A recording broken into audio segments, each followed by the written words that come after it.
President Tinubu, you are going to give scholarship to students in St. Lucia. Students in public schools in the FCT have been at home since February. I mean, does that make sense? Does that make sense? We've not been able to resolve an impasse. The states of public schools in Nigeria, they're dying. They are being relegated to the background. And for Nigerians that like to compare, let me compare you with Rwanda today. While public schools are dying and there's a proliferation of private schools, people are leaving private schools in Rwanda because the condition of the public schools are getting better. But in the FCT, in your Korokoro doorstep, kids have been on strike, and you are going to St. Lucia to give scholarships. Why don't you call whoever is in charge and say, I don't like the way kids are, let them go back to school? You can do it. The buck stops with you. President Tinubu, you are the Alashe of Nigeria, and God has given you that power. We know that.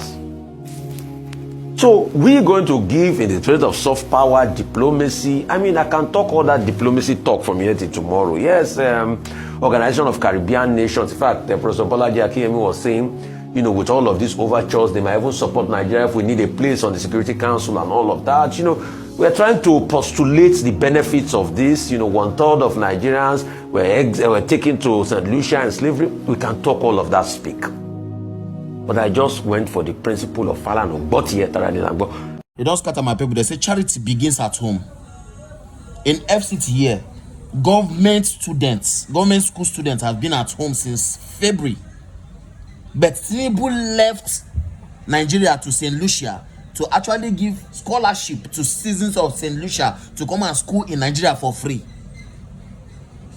Charity begins at home. You can't tell me that your house is on fire and you are going to quench another person's house that is on fire. Thank you to RUFAI.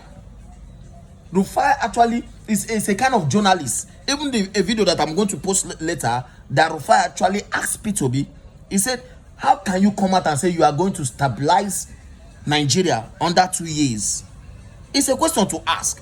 He's not scared to ask you questions and know how you want to achieve these things, because he told P2B that you can come out. We want to hear how you are going to do it. How can a president of a country that has been under educational educational lockdown for over 6 months, going to 7 months, students are at home, salaries are not being paid to teachers, go to St. Lucia to actually give them a scholarship? This, you know, they sound somehow for our ear. You know, they sound somehow for our own head. Yes, VDM is doing good in Nigeria here. He actually went to Ghana to go and open borehole.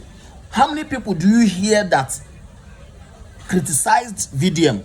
Because they know he was doing in Nigeria here, and he did it in Ghana. Ghana people were even applauding him for extending the love to Ghana.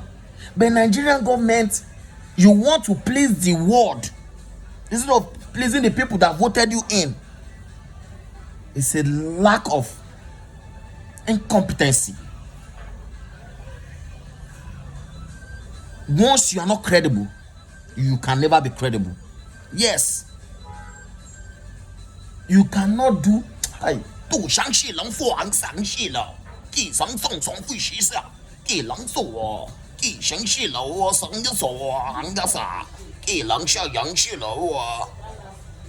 So they pay me. Thank you, RUFAI, for this. I remain blessed. Thank you.